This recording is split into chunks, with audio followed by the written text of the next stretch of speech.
Hello and good morning. Welcome. My name is Ann Raymer, and I'd like to thank you all for joining us today for today's webinar about Action Day 2021 and the things that we can do to support advocacy efforts at the federal level. While this year has been challenging in every other way, thanks to a fully virtual setting, more advocates than ever are able to participate in effective, meaningful interactions with members of Congress and their staff than are possible with in-person meetings.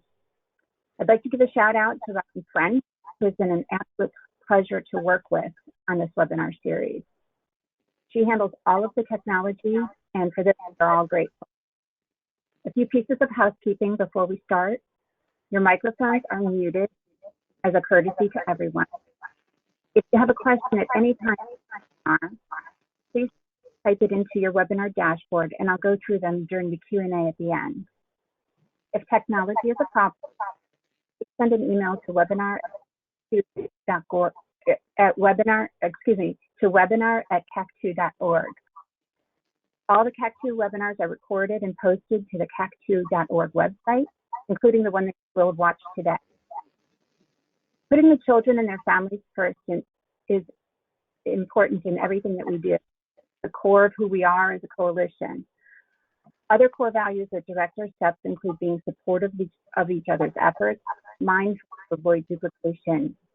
We take seriously our commitments to each other and to the need to be cost-effective with our resources. And in our aim to give voice to the childhood cancer community in a coordinated way, we are action-oriented and flexible. There are a lot of exciting things to look forward to in CAC2, a couple of announcements. For those who missed last week's spring all-member webinar, links to the slide deck and video will be in the April announcements, which should be coming out tomorrow afternoon. Please look for exciting details about CAC2's new managing director, which should be coming out next week. Mark your calendars and save the date for the CAC2 virtual annual summit, which will be held the afternoon of 24th and 25th. This is and a Friday.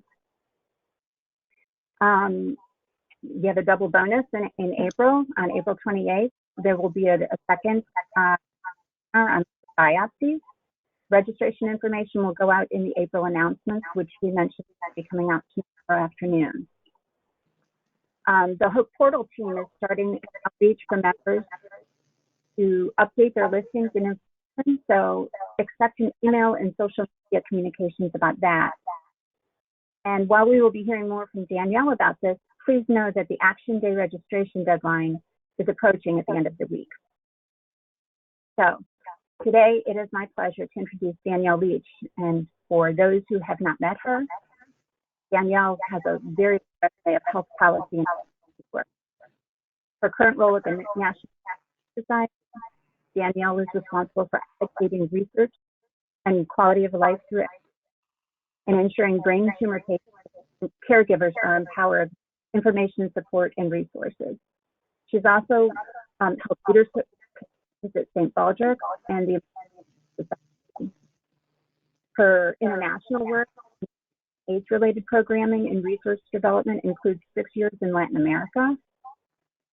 She's a dedicated volunteer and for cancer and children's issues. She does this work in honor of Ann Mason, who died of medulloblastoma at age 5 in 2007, and for her sister, Noelle, who is a 38 survivor of rhabdomyosarcoma. There is so much more here. She's the emeritus co-chair of Alliance for Childhood Cancer. She has been instrumental in helping childhood cancer policy issues, where she spearheaded the strategy and implementation of the STAR Act, which was the most comprehensive childhood cancer bill ever passed in Congress, increasing childhood cancer funding by $150 million over 4 years. She's a member of the National Cancer Institute Council of Research Advocates. She co-chairs the Advocate Steering Committee. It goes on and on and on. Thank you enough. And finally, she holds a Master of Public Administration degree in Health Policy and Management at New York University. It is such an honor to welcome you for your tireless work, and I look forward to learn what is childhood cancer at the federal level. Danielle? Thank you so much, and I really appreciate the invitation to make the presentation today about Action Day 2021. National Brain Tumor Society is a proud supporting member of the Coalition Against Childhood Cancer, and we currently chair the policy committee for the Alliance, and I'm pleased to present to you the information that we have today on how we are going to advocate virtually in 2021. Next slide. So we're going to talk about registration and getting ready for Action Days, and as Ann mentioned, and that registration is closing on the 9th, but we will talk through what the state of the state is right now, and if you have not registered, we really encourage you to do so as soon as possible. We'll talk about getting your gold gear and why that's so important, sharing your story and preparing to share your story, especially in a virtual environment. This is even more important. We will continue the Faces of Childhood Cancer project, which we have done in the past, and we're being innovative in how we are presenting that information. And I'll talk a little bit about the logistics of the day and how that's going to work. Next slide. So as of March 25th, we had 138 advocates registered from 34 states. We still need all 50 states. It's always ideal to have a representation from all 50 states, but especially from Connecticut and Oklahoma, that is a critical for appropriations, which is definitely one of the core areas that we focus on for the policy asks. Rosa DeLauro in Connecticut and Tom Coles in Oklahoma. Registration, as I mentioned, closes April 9th. There is a cost of $10 per family. We found that just helps not necessarily defray costs, but it helps offset costs if necessary. But also it reminds you can get it back if you have to cancel your registration, and make sure that you do cancel if your plans change, because one of the things that happens is in this environment and in in-person environment, if you do not show up, the Alliance actually pays for that person's meetings. And so it does become costly if you don't cancel, if you can't make it.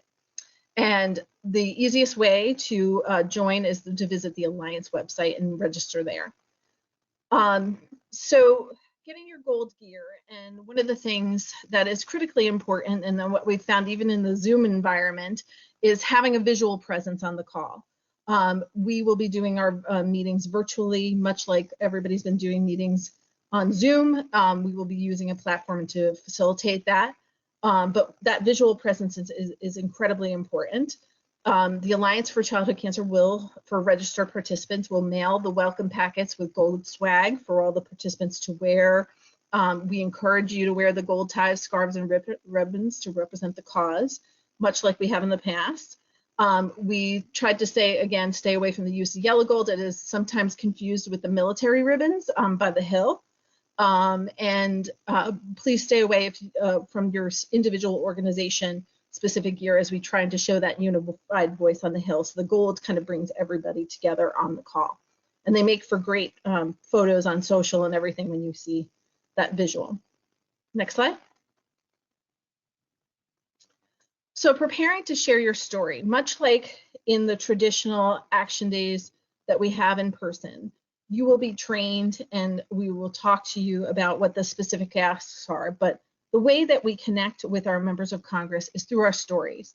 We've seen that the retention of facts and information is significantly increased by sharing it wrapped around a story. As you may or may not know, when you go to Capitol Hill in the past and on the phone now, these members of Congress's staff during the appropriation season in particular, where we're going to be going, they have many 30, 40 meetings a day, depending on how their schedules work. And the stories really connect you to their cause, to your cause. It really connects them. It's something that they remember. And it's also, something for them to remember as part of the follow-up. They'll remember you when you follow up because they'll remember the story.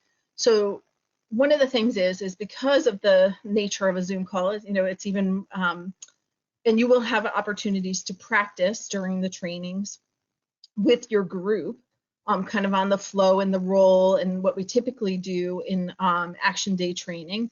But the core of it is your all story. And we really encourage you to practice, and keeping it really brief, 2 to 3 minutes.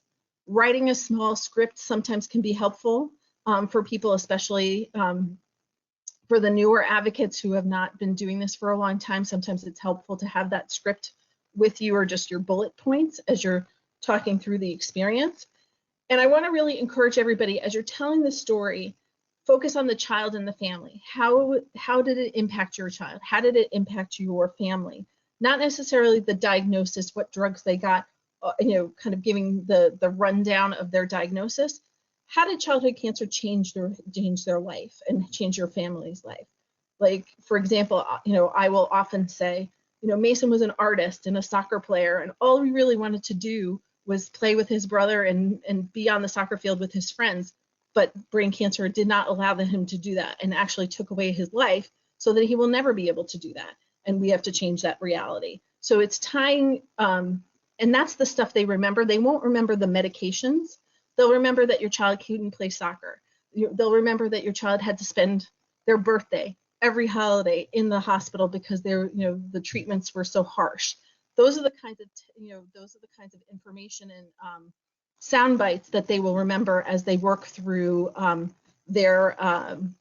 as you work through your story. So also, the other thing that we want you to do is to bring a photo to the call. The photo is sometimes also helpful for those of us who've had children that have passed. And so the children that have passed, it's sometimes helpful to bring the child into the room by having that photo and showing it as you're talking about them. And we've seen that be really impactful with the legislative staff as we've talked to them. Next slide. So as I mentioned before, there'll be Hill meetings, and this is actually one from last year that we did for Head to the Hill for the MBTS, but we borrowed it because then we didn't have one from the Alliance, did a virtual last year. There will be Hill meetings. They will be scheduled much like the traditional Action Days. You'll have the similar structure to the in-person meetings. You'll introduce, yourself. There will be typically a group leader who will introduce the Alliance and why everybody's there. Everyone will tell their stories, how it's connected to the legislative asks, and then you wrap up and you talk about follow-up. Every advocate at least typically has 3 meetings scheduled, both with your senators and with your member of Congress. So you'll at least at minimum will have 3 meetings. So for some people, sometimes for individual states, they will partner people together. So you may have a couple of more meetings than 3 if you're in a team that's from multiple states. Next slide. And I think a lot of you have participated in this prior, both if you've been able to come in person or not been able to attend. Many of you have sent in your Faces of Childhood Cancer submissions. The information to submit is on the Alliance website. We do have an online form and we can create the format for you. It's a very critical part of a follow-up for our meetings. We have gotten an incredible amount of feedback from the Hill about how impactful it is for the staffers to tell the story and to remember the stories that are being told to them. And then again, encourage those within your networks to submit, even if you can't attend. Next slide. So digital advocacy and social media. But before we get to digital advocacy, I think one of the things that as somebody mentioned before, Anne mentioned before in the beginning, is a virtual Action Day breaks down barriers. What we have seen is that as many of you are well aware, coming to Washington D.C. is incredibly expensive for people. Sometimes there's limitations in terms of people who are in treatment, or their family member is not well enough, or not there are limitations in terms of their travel.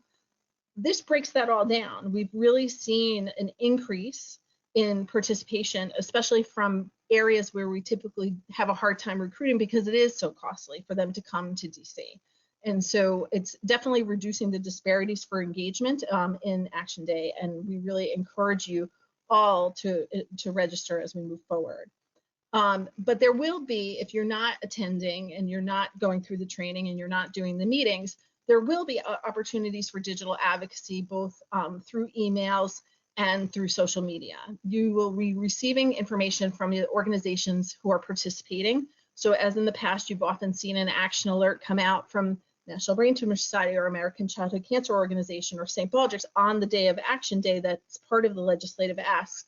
For those people who aren't officially registered for Action Days, they still have the ability to participate.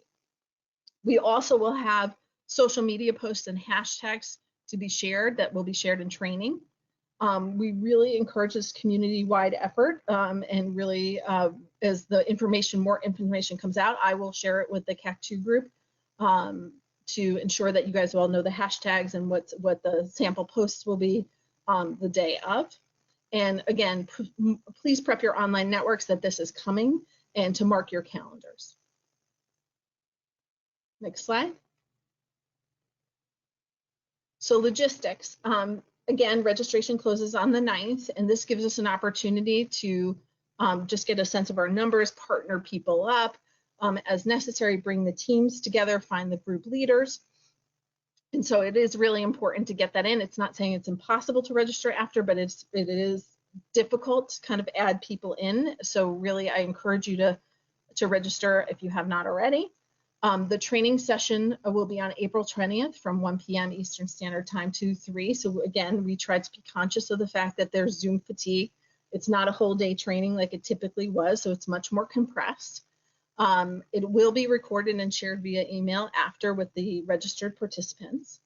And the meetings are being scheduled on April 27th via Zoom between 9 a.m. your local time and 5 p.m. So Eastern Standard Time.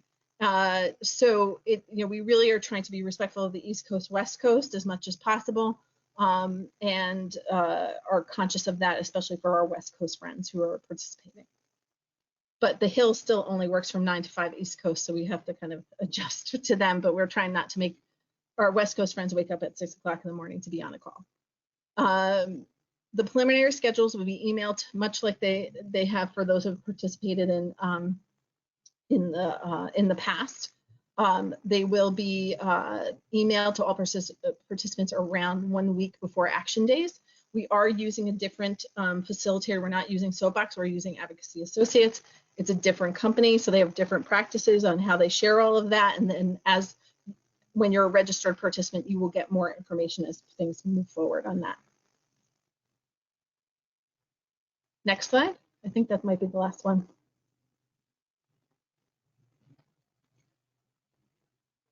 So again, I'm willing to ask Anne, is there any questions that have come up in the chat at all?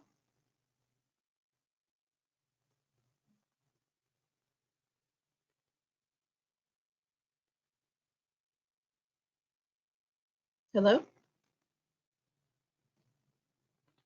I'm so sorry, I was sick. Okay.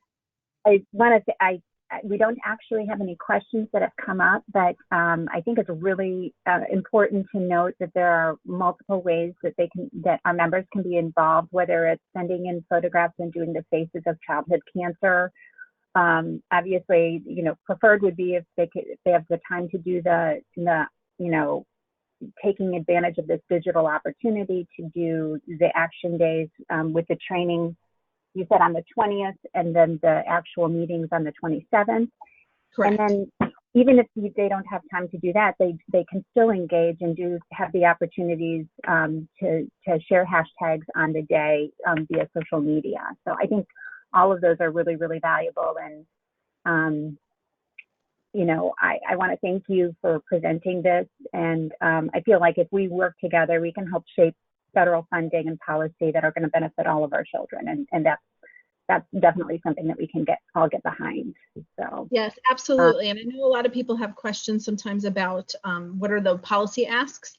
Because things are moving so quickly right now, we have not finalized the policy asks. That's the beauty and the challenge sometimes of where we're at because of the funding cycle, and the president's budget has been only being released. The skinny budget is being released today. The budget's not going to be released probably until the end of April.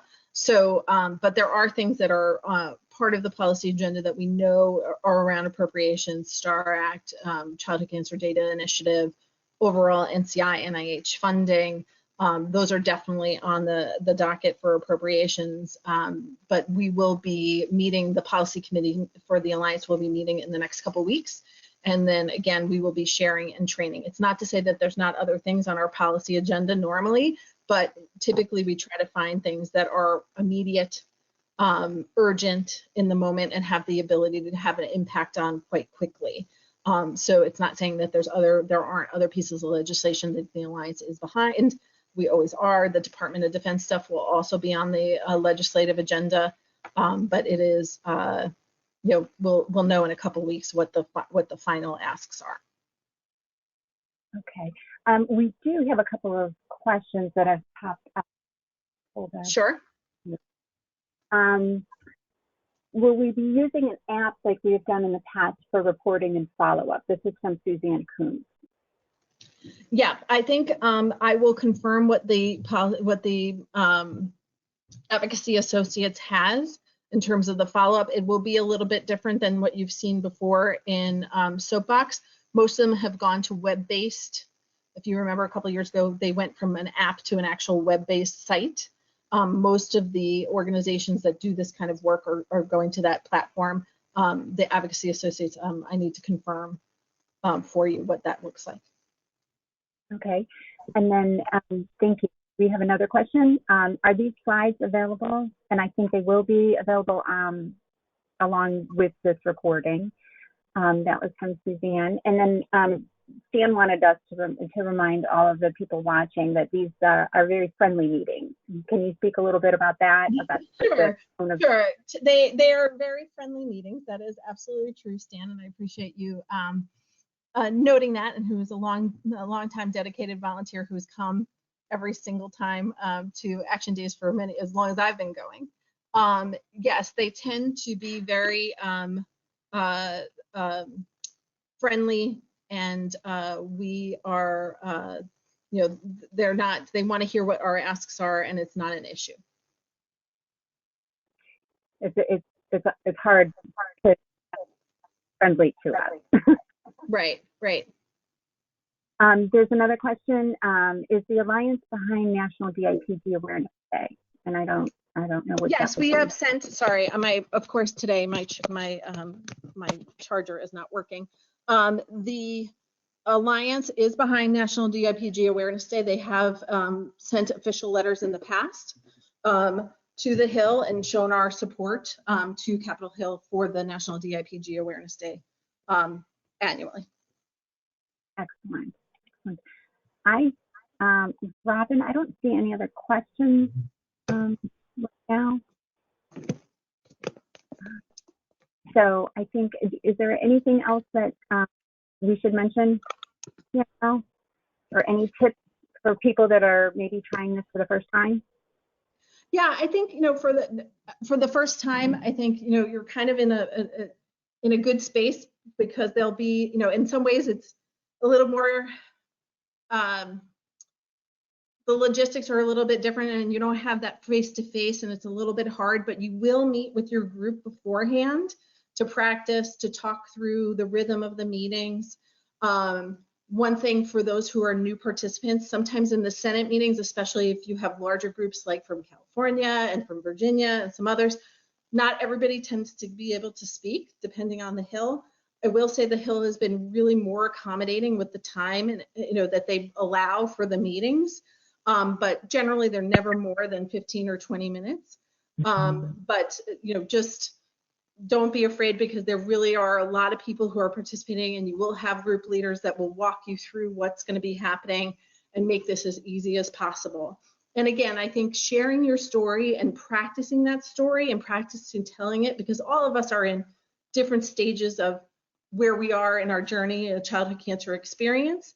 And even for those of us who've been in this for a long time, there's times where you get caught up, like, you know, that in the experience and telling the story.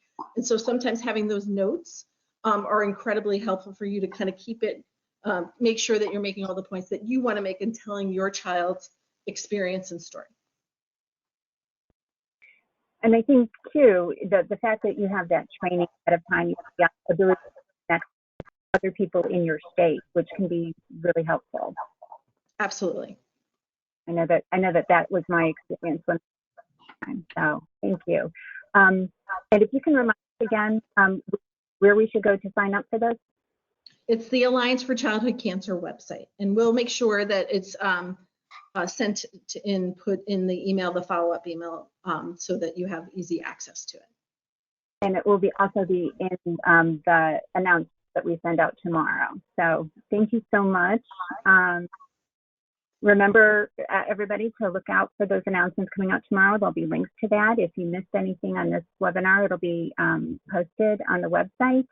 And I hope to see you again on April 28th for the webinar about liquid biopsies. And in between them, good luck in action days. And let's really kind of move the needle and make a difference in policy. Thank you.